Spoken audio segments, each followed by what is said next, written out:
I don't believe it's possible to live well without eating well. Now, of course, this means different things on different days. But whatever the day, I want food that makes me feel good, not just when I'm eating it, but when I'm cooking it too. Food of the gods. Simply Nigella is about dishes that do just that. Recipes that relax and restore, uplift and enrich. It is so seriously good. Food I've enjoyed with family and friends. As I've settled into my new kitchen and where I am in my life right now. A tawny tangle of noodles. I believe with all my heart that what and how we cook can make us feel better and more alive. That is so good. And for me, a meal, however simple, is a celebration of life. And life is there to be celebrated.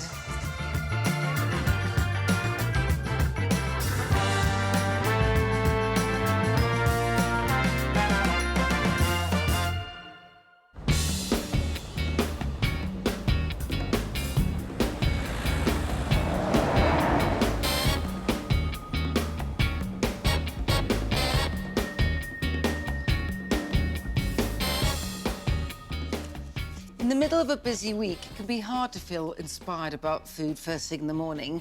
And I speak as someone who obsesses about what she eats for the rest of the day. But if I make my toasty olive oil granola ahead of time, when I've got an hour to spare, I know I can breakfast with brio every day of the week.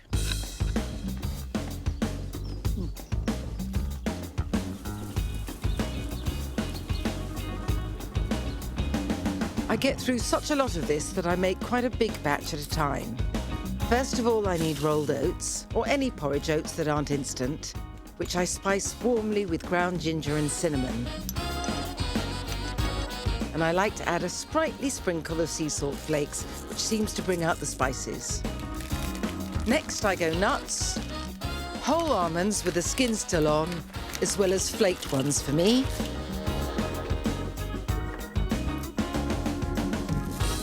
Sunflower seeds, followed by pumpkin seeds, a scattering of brown flax seeds, and finally a shake of sesame seeds.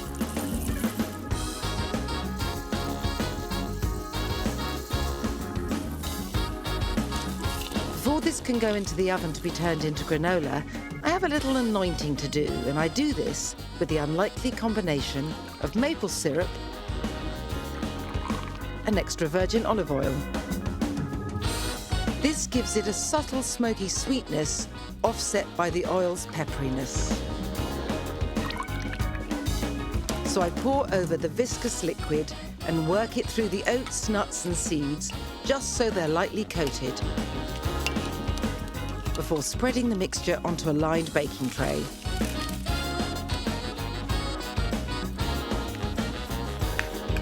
And this needs to be toasted in a really low oven.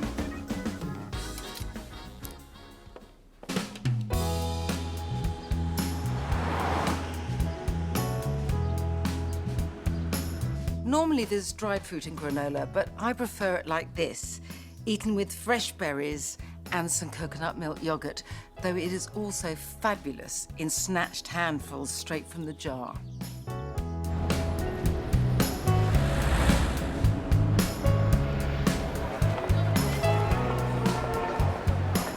At this time of year, I huddle for warmth, looking at photos from my holiday in Thailand last year.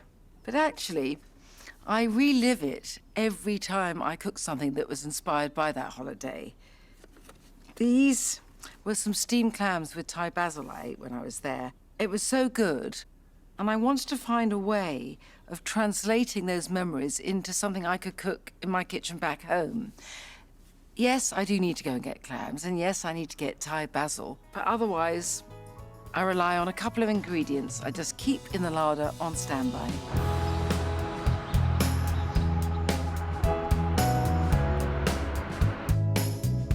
So I start off with Thai red curry paste, and I like a certain amount of fierceness here. So let's plonk that in. And I wanted the delicate sweetness of coconut water rather than the rich creaminess of coconut milk. Before I put the heat on, I want to help the curry paste dissolve into the coconut water.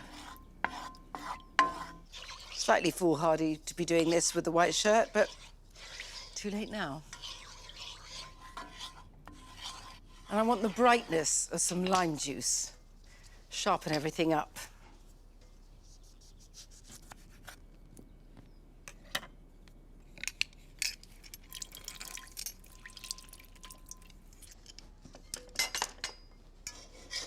It's all so reassuringly simple.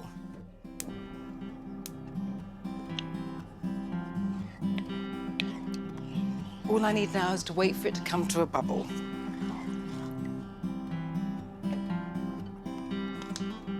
Right, bubbling. I've soaked the clams in cold water and discarded the ones that stayed open.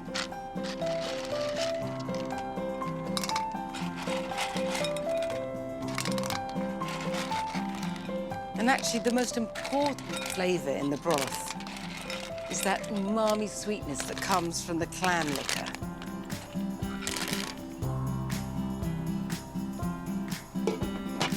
These take hardly any time to cook. I feel like I'm performing some sort of magic. But in a way, there is magic, but it comes from the clams, because as they cook, they open, and their liquor seeps into the broth.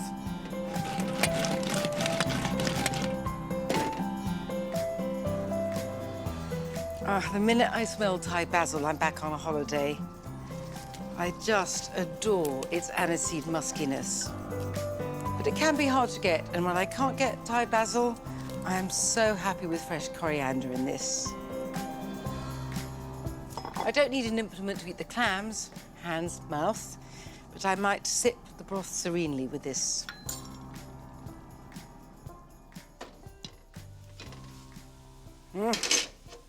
That's what I wanted to see.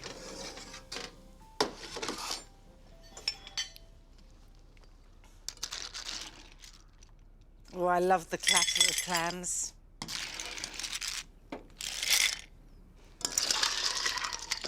Oh, just picking through because any that stay closed get discarded.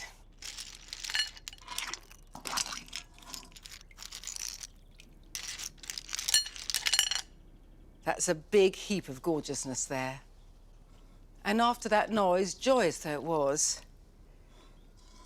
the calmness of ladling out. I find unchallenging, repetitive activity like this just very calming.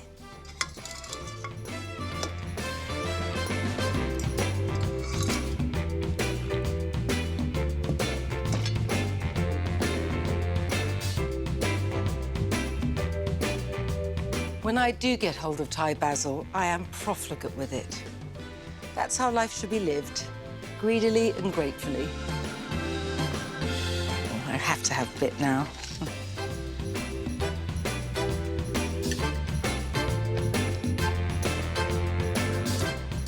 That's one bowl full of bliss I have here.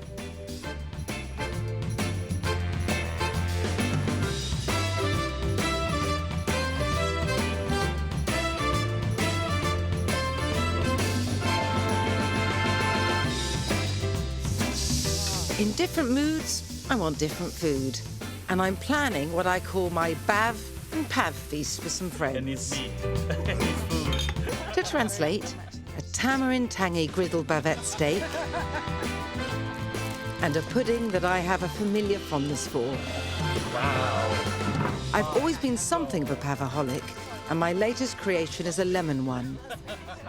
Combination of marshmallow sweetness, smooth, cool cream and tangy citrus is just rhapsodic.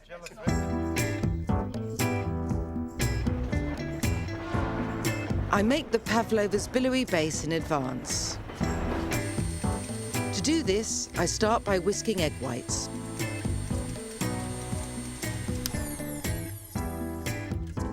What I'm waiting for is the stage at which they form satiny peaks. Then I patiently beat in my caster sugar, 1 spoon at a time. Patience is not one of my outstanding qualities, but it's necessary here. I derive great satisfaction from watching the meringue slowly become glossier.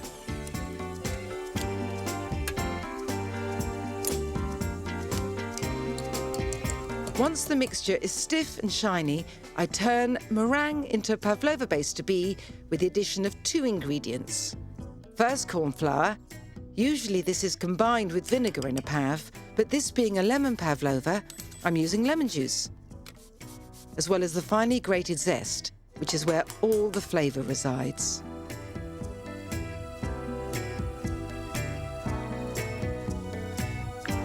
Then it's a case of just folding everything gently together.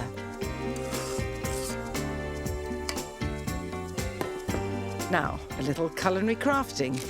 I dab the 4 corners of a sheet of greaseproof paper with the mixture I have left on the whisk, which will act as a glue to stop the sheet slipping on the baking tray.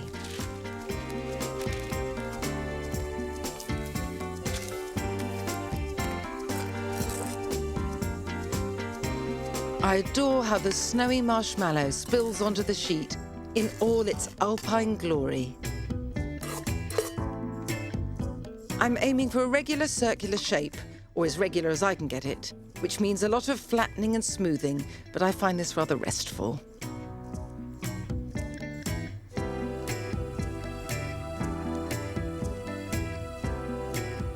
It'll take about an hour to cook, and then it can be left to cool in the switched-off oven. I'll wait till just before my friends arrive tomorrow before piling it up into a pavlova proper.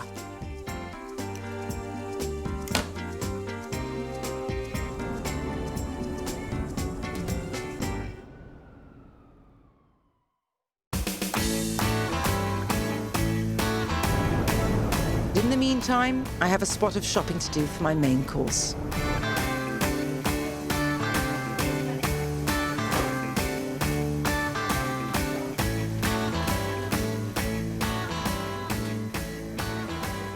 Hello, can I have the bavette? Of course you can. Thank you. It's the whole of it. Yeah. Lovely. Bavette steak is cut from the flank, and like all the cheaper cuts, it's so rich in flavour. I cook it for a very short time over very high heat, but I like to marinate it first. Thank you. And for this, I found a magic Asian ingredient that tenderises the meat and infuses it with its fragrant sourness. It's tamarind paste, a bit like date, but without the sweetness. I just dissolve it in water and stir it into a rough puree. To balance the sourness, I add saltiness with some soy sauce. Just a little sunflower oil, a bit of moisturiser for the meat. And finally some honey. Its sweetness offsetting the tartness of the tamarind. Just a little mixed together, and then it's ready to get working on the steak.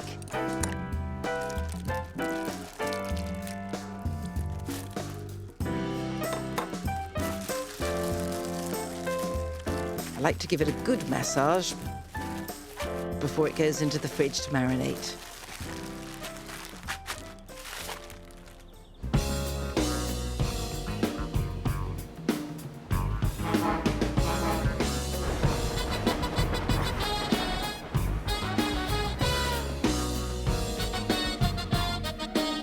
To partner my steak, my radical radishes. That's to say, I roast them. It may sound strange, but cooked, their hot crunch is mellowed to a juicy pepperiness. Just halve them from top to tail, then drizzle over some regular olive oil. And arrange them cut side down on a roasting tray.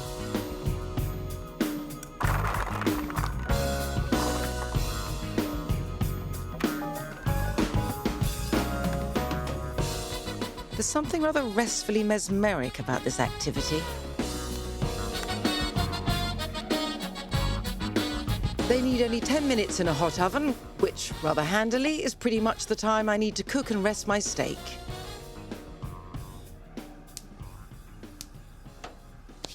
Now, my butcher taught me that the only way to cook a bavette is to sear the hell out of it, and I quote, and then cook it really rare. So this is going to be hot. Here goes. To shake the marinade off.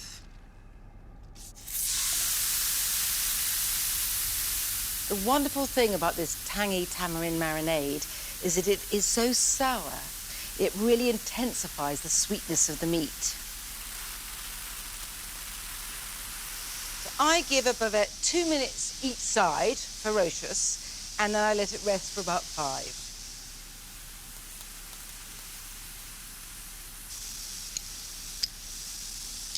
Turning him over. Oh. I love the char marks, and this is going to be properly black and blue. That's to say, blackened on the outside and really rare inside. I serve this carved into thin slices, and it's important that you carve against the grain, and you can see the grain so easily on a bavette, like that, going that way, and I shall slice this away. This is ready.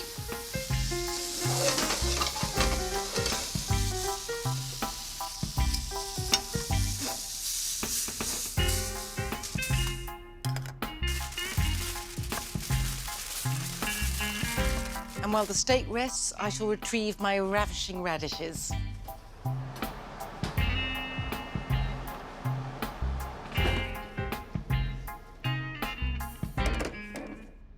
They are ravishing indeed. They're so exquisite. I have a plate strewn with watercress, and I shall pile it pinkly with these beauties. The thing about roasting radishes is that they lose their crunchiness and become juicy, though still with bite. And their pepperiness is mellowed. And then all I need to do is scatter generously with sea salt and some chopped chives.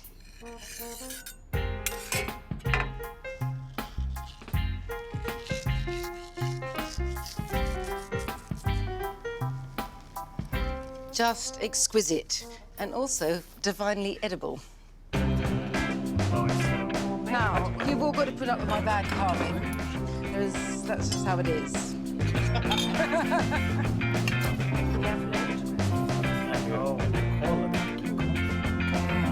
So how's everyone been? Good? Very good. Very good. It's taking a long time.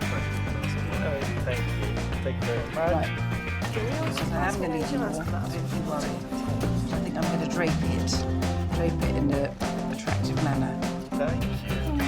My darling, can I have your plate? Yep. Right. Little ribbons of meat. Oh, very good. You're matching the radishes. Looks good. Thank you very much. Tangle. I'm just going to mustard it up. Let's have it here. Mustard. Wow. I have to have mustard. Of course. I panic. I don't have mustard. I think it's you, Lamar.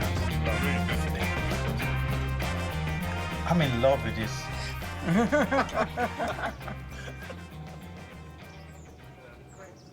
The pavlova base is cooled, and it's been cooled for a while and resting. Cracks will appear. Don't worry. This happens, and besides, as ever, I flip it over. I always do this because I love the way the tender part of the pavlova base, like a marshmallow, hits the smoothness of the cream. But actually, I am departing from tradition here because what goes on next is not cream, but lemon curd. I'm happy to use lemon curd from a jar, providing it's good and zingy, and if not, you can always add some lemon zest and lemon juice.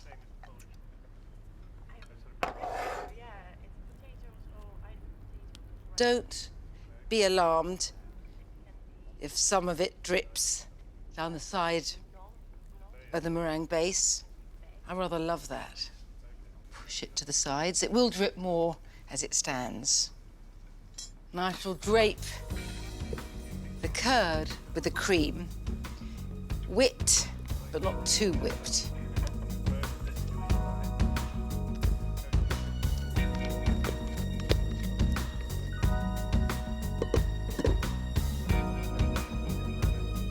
Coax it to the edges.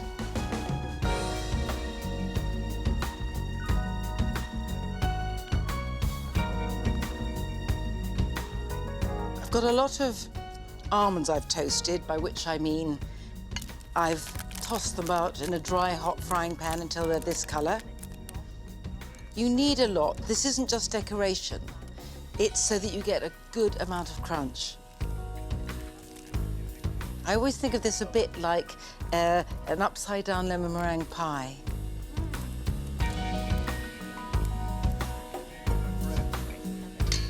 And finally, some lemon zest.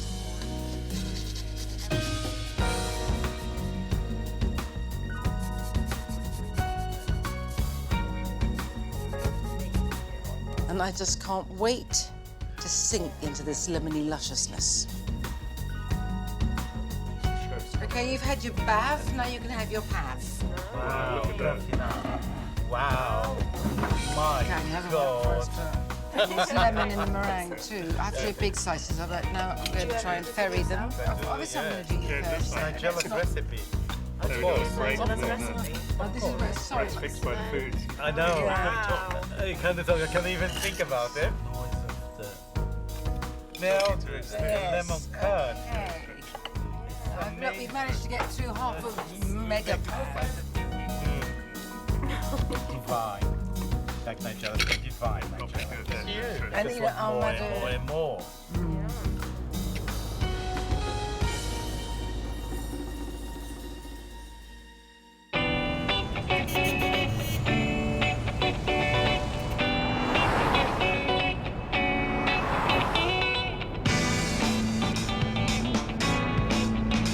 As much as I enjoy feeding other people, I never need company as an excuse to cook.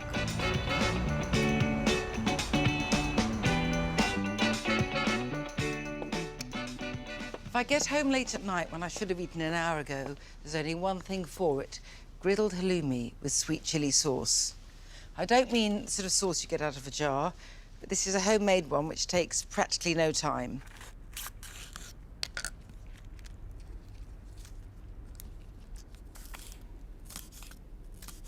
For optimal heat, I take the seeds out of one of the chilies, but leave them in the other two. Works for me.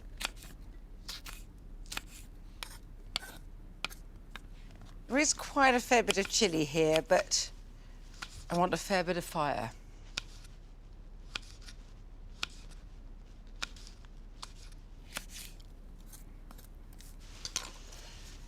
Always a pleasure to get the pixie pan into play. Oh, I'm going to have fun taking my lenses out later.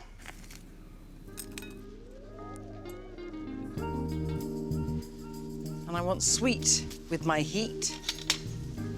Some honey, not an extravagant amount.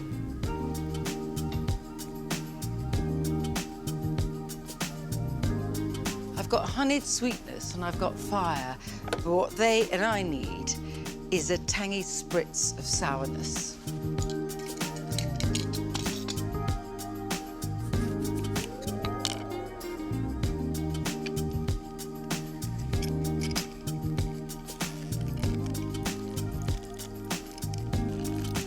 And now, hobwood bound.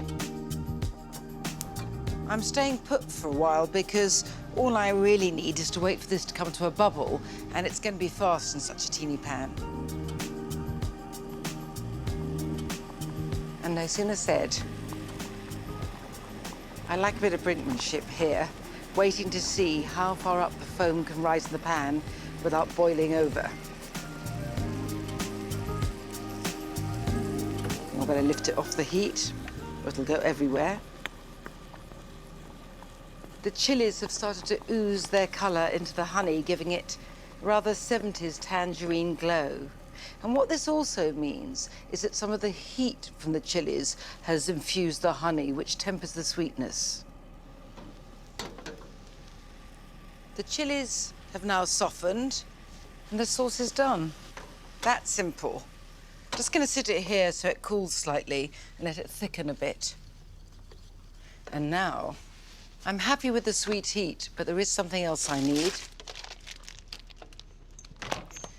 The searing saltiness of halloumi.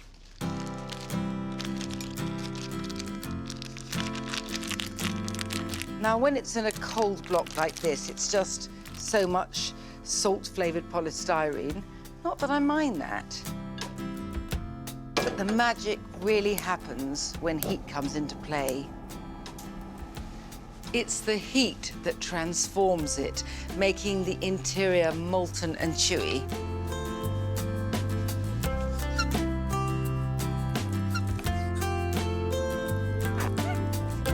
You can hear why it's called squeaky cheese, or it is in my house.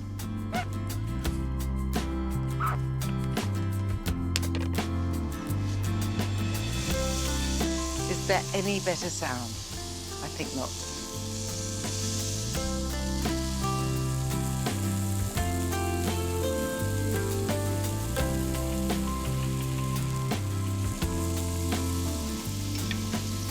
Armed and ready.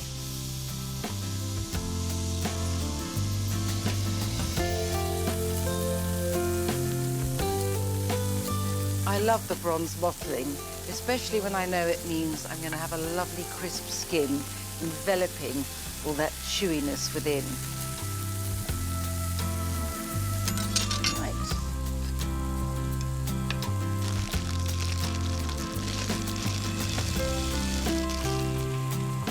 Bit of salad strewing. And now I can put these babies on their bed.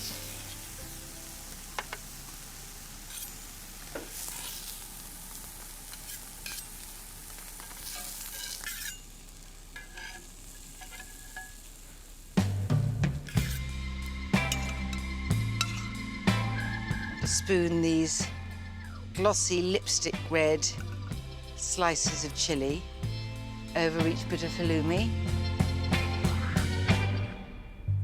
And the now hot, sharp, sweet honey.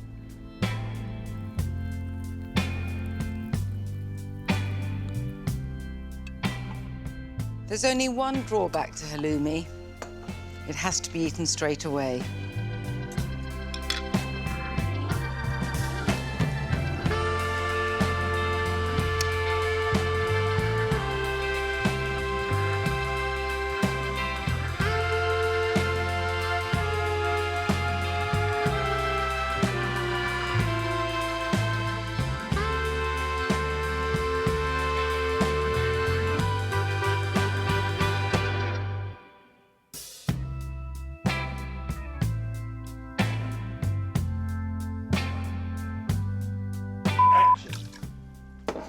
And now we're adding further richness.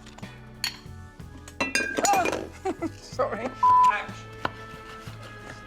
There you go. Yeah. Who was that who ran onto my set? And to complete this, we need some fire in the form of some chili flakes. Ah. Okay,